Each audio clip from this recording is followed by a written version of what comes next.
cuando se enfrentó la crisis de los años 30 y ahora estamos en una crisis financiera de orden mundial, una de las primeras reacciones de los estados fue precisamente poner barreras arancelarias. ¿Qué le hace pensar que ahora se van a retirar las barreras arancelarias? Bueno, la tendencia, es decir, ¿qué va a pasar, por ejemplo, de aquí a los próximos 5, 6 o 10 años? Es posible que suceda esto de que avances que se tuvo en el mercado global se den marcha atrás. Porque efectivamente los estados, cuando se ven en una situación de crisis, tratan de proteger su industria, sus trabajadores, su comercio. Y entonces es posible que efectivamente haya más barreras arancelarias en los próximos años. Sin embargo, yo creo que la tendencia actual, la tendencia de largo plazo es hacia la globalización. Es decir, puede haber un retroceso, claro que lo puede haber un retroceso que puede durar algunos años, yo espero que no sean muchos, pero puede haber ese retroceso. Pero la tendencia, digamos, de largo plazo, basado en los cambios tecnológicos, nos llevan, creo, casi necesariamente a ese mercado global de libertad de comercio, de libre tránsito de personas, de capitales y de ideas. Quisiera saber si en qué se parece o en qué se diferencia de la propuesta de Marx, por ejemplo, que decía que los modos y los medios de producción determinaban las relaciones jurídicas, sociales, económicas. ¿Cuál es la diferencia o similitud? No, yo creo que hay una gran similitud. Es decir, de alguna manera, una posición materialista plantea eso. Los fenómenos sociales, los fenómenos ideológicos son epifenómenos, es decir, surgen de las condiciones físicas, de las condiciones materiales. Marx plantearía el modo de producción y el modo de reproducción. Mumford no lo plantea de esa manera, pero plantea la importancia de la tecnología para la organización social. Y yo creo que tiene un argumento muy fuerte en ese sentido.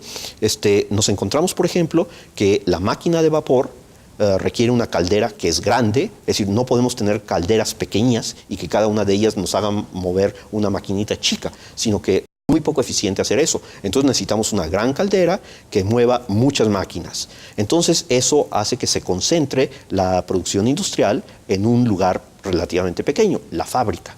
Pero cuando tenemos, por ejemplo, un sistema donde la energía se puede transportar fácilmente, eficientemente, de un lugar a otro sin gran pérdida, entonces esto nos permite la desconcentración y entonces cada gente puede trabajar en un lugar diferente. Es decir, las fábricas tenderían a desaparecer y de hecho en el mundo desarrollado las fábricas están tendiendo a desaparecer.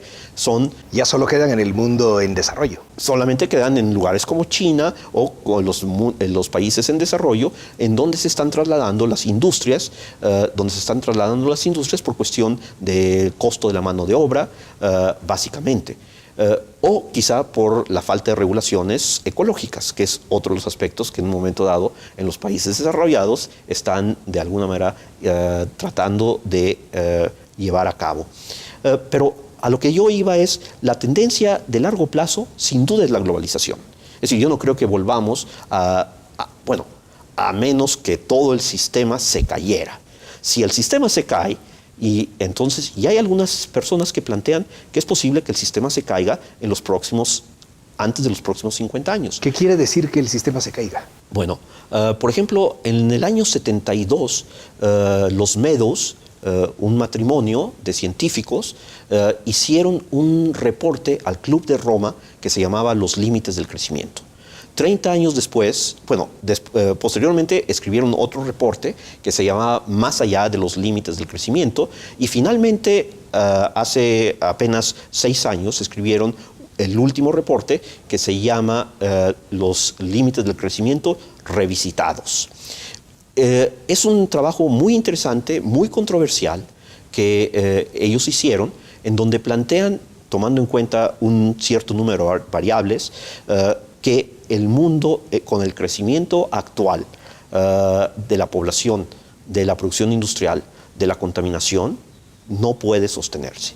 Y entonces ellos básicamente nos plantean que si no se toman ciertas medidas para lograr un mundo más en equilibrio, se daría un colapso de la civilización, digamos, industrial, en los próximos 50 años. Ese colapso nos llevaría, según ellos, a condiciones tanto de número de habitantes como de bienestar, de nivel de vida, equivalentes más o menos al que había allá por 1920, 1930.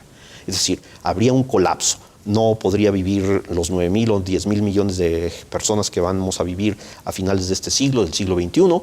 No podríamos tener, digamos, el consumo de energía que estamos teniendo, etcétera, etcétera. Habría un verdadero colapso. Sin embargo, la idea de los medos o el estudio de los medos, por lo menos en el corto plazo, no ha sido, es decir, hasta hace un año, no ha sido ratificado por la experiencia.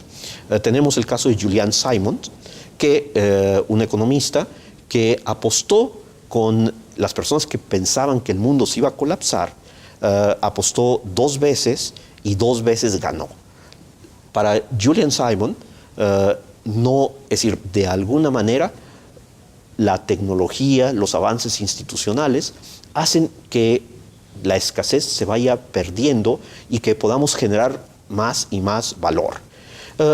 Entonces, ahorita yo creo que todavía la cuestión está en la mesa. Es decir, tienen razón los medos de un posible colapso de la civilización, digamos, industrial por, digamos, estos factores de población, contaminación, etcétera, etcétera. O bien tiene razón Julian Simons cuando dice podemos seguir creciendo indefinidamente. Eso es una cosa que está todavía sobre la mesa.